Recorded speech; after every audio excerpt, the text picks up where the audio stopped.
SDI is a 5-year project worth $32 million, which is an initiative from the United States. It aims to spur inclusive economic growth in the Philippines using technologies. It has a couple of core uses that will be discussed by the other members of the group. Currently, the development of STI in the Philippines is growing poorly due to multiple reasons compared to other countries. A report in 2013 showed a reason and cause for this phenomenon, ranging from lack of public awareness and poor government support. The article also features possible solutions to remedy this situation in the Philippines. Today, we'll tackle on the problem discussed that creates a hindrance for STI growth and development. So another problem with STI growth in the Philippines is budgeting. Investment is really essential for any project to grow, and the low government funding makes it difficult to raise the required capital. The government is found to invest high capital in gross domestic products, GDPs, compared to which the spendings on STI is very low. In fact, it is lower than the 1% benchmark suggested by UNESCO, or United Nations Educational Cultural Organization. Since the government is more financially focused on GDP, they have a weak STI budgeting. There are other countries who have higher STI funding, such as Vietnam, that has 0.19%, Thailand, that is 1.36%, Malaysia, 1.09%, and Singapore, 2.0%. Another issue with STI is the poor human capital, where employees don't necessarily possess the skills needed.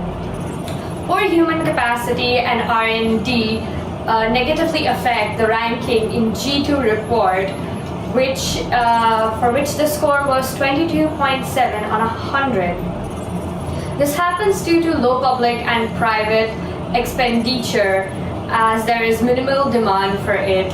Low demand of public expenditure makes it difficult to raise the required capital for investment. A lot of private sectors are responsible for 60% of investment in STI. And since they are constricted to the NCR region, naturally the STI facilities are also limited to these regions. This creates the issue of only one part of the country developing an STI. Now, let's tackle about the infrastructures. According to the Philippine Development Plan, we don't have enough STI infrastructures, and those that exist need upgrading. According to the USAID report, public institutions fail to provide facilities to the young researchers or to the incoming PhDs that came from other countries that have advanced knowledge. As the previous speaker said, budget is one of the problems on having a weak STI culture. With that being said, buildings that can improve the said culture here in the country will be compromised. In short, the less infrastructures, less improvement of STI, and also less on manpower. In 2013, according to the DOST, only an average of 35 million people were involved in STEM-related fields, ranging from research and development personnel as well as support personnel. This data tells us that the Philippines is below average in terms of the UNESCO norm of 380 million per population, as well as the 1,020 per million population researchers. This tells us that the Philippines currently lacks manpower and the human resources needed to sustain the STI culture in our society. We lack professionals and intellectuals, people who graduated from STI-related courses, and supporters to continue improving the state of STI and R&D in the Philippines. One root cause of this problem lies in poverty, wherein not all are given the chance for a proper education, and thus we lose the people with the potential to harness our country's resources and technology. Another cause of this issue deals with the total awareness of STI culture among the citizens. People are not invested with the concept of STI growth and development, and some are not fully informed and educated with the whole idea, weakening its state in the Philippines. According to DOST Secretary De La Peña, STI plays an important role in economic and social progress. It is also a key driver for a long-term growth. The Philippine Institute for Development Studies conducted a research. Statistics showed that there is a direct correlation between the level of economic development and STI, particularly with regards to research and development field. The IDS highlighted the weak ties between the innovation-driven firms and the government. It also identified the country's low expenditure in research and development. There is really a lack of public awareness and interest in STI, and many sectors do not recognize, appreciate, and understand technology and science-based information in their daily activities. Moreover, a lack of awareness on intellectual property rights in the research community and the general public still persists. Among the principles mentioned, weak STI culture is the main root by which all of these factors branch out. Hence, it can be inferred that these problems fall under the umbrella, which is weak STI culture. Notwithstanding the fact that there's still a prevalence of the weak STI culture in the country, it could still be relieved with the implementation of solutions brought by thorough research. Solutions include commercialization, proper budget allocation, revision of law, establishment of state-of-the-art R&D and testing facilities, and many more. The budget should be sufficient to support the country's growing demand for high-quality education and institutions.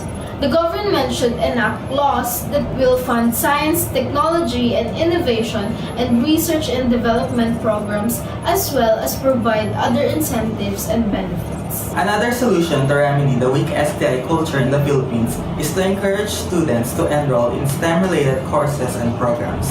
Incentives could be in the form of cash and even scholarships to further their education, with the condition of using what they learn in their college and universities to further improve the STI and the R&D state of the Philippines. Increasing the state of the infrastructures that would promote STI, such as schools and research centers, would also increase the number of students being invested to study, and in turn increase the number of manpower and supporters to promote STI in the country. One of the solutions that we've come up with is renovating or remodeling old infrastructures and making a new STI facility. Building a new one can cost a lot, but renovating or remodeling it can cost less because it only requires small fixes on the electrical system and on the aesthetic of the building. Proper budget allocations is needed as well to help agencies come up with policies directed towards the country's development. Investments in science, technology, and innovation, and research and development should give way to the creation of the state-of-the-art infrastructures and institutions which are vital to the country's growing economy. Various sectors such as education and trade should impose reforms which aim to boost the quality of higher education, as there is still a decline in the educational standards in the Philippine education system. Moreover, commercialization is also another solution to the declining awareness of the STI. This would mean that science ideas, inventions, and the like should be disseminated across the world. The government, starting with the LGUs, should facilitate promotions and marketing through commercialization programs such as science fairs, exhibits, invention contests, technology transfer days, etc. While the Technology for Innovation and Commercialization Program continue to provide financial and technical support to the improvement and commercialization of research and development R&D results. In line with this, the DOST should establish a central online repository of technology information for the sharing of and the access of technologies and knowledge. The government should also actively promote the online repository to the public. Additionally, SHED, in collaboration with DTI, should create a vibrant intellectual property rights culture.